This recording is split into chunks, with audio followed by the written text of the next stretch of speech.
mais avec des quantités plus conséquentes. La pêche du pousse-pied, elle se pratique le long des côtes du Cap Sizun, principalement la côte nord du Cap Sizun et aussi la côte de la presqu'île de Crozon. Le pousse-pied, c'est un crustacé qui vit sur les rochers.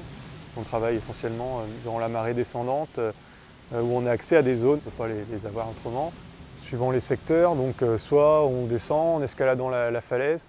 C'est le plus dur, on va dire, parce qu'après il faut remonter avec les sacs de pousse-pied sur le dos. C'est assez dur physiquement. Sinon, avec le bateau et une annexe, on mouille le bateau à l'ancre.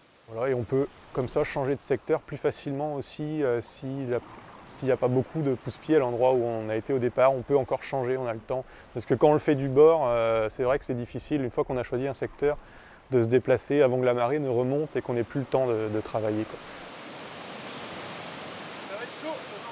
On travaille avec un marteau burin afin de décoller les pousse-pieds sans les abîmer pour pas qu'ils saignent et qu'ils perdent aussi leur qualité gustative et qu'ils se conservent mieux. C'est très important quand on trouve un secteur où il y a des pousse-pieds d'en laisser. On travaille sur des bandes, on décolle des bandes de quelques centimètres de large au burin et on laisse des bandes avec des pousse-pieds pour que le gisement puisse se reconstituer assez rapidement. Ça, c'est vraiment très important dans l'exploitation de cette espèce-là, c'est d'en laisser partout aux endroits et de pas tout ramasser quand on en trouve parce que c'est se tirer une balle dans le pied et ensuite ça met beaucoup de temps à revenir, quoi. Ça n'a pas une croissance très rapide. Ce sont soit des licences qui sont destinées aux pêcheurs à pied professionnels, donc qui pratiquent également la pêche des coquillages, comme la téline, les palourdes. D'autres licences sont attribuées aux pêcheurs embarqués qui disposent d'un bateau et qui, la majeure partie de l'année, exercent une autre activité, comme pour mon cas, la pêche du bar. Il y a un contingent de licences qui est limité en fonction des secteurs. Voilà, pour le secteur ici, il y a 5 licences, je crois, de mémoire.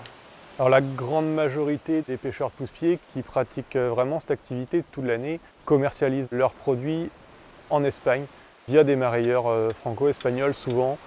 Ce qu'on ressent, c'est la pression du braconnage qui est très importante dans notre secteur.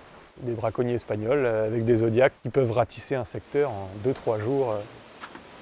Sinon la pêche est ouverte toute l'année sauf c'est fermé l'été. Et ensuite on est limité par des coefficients de marée. Voilà, il y a une réglementation très stricte, on a un quota. Ici pour le secteur on peut pêcher uniquement 50 kg par sortie, par pêcheur. Dans le Morbihan c'est plus travaillé déjà, mais chez nous ici les gisements ne permettent pas une exploitation importante du pousse-pied.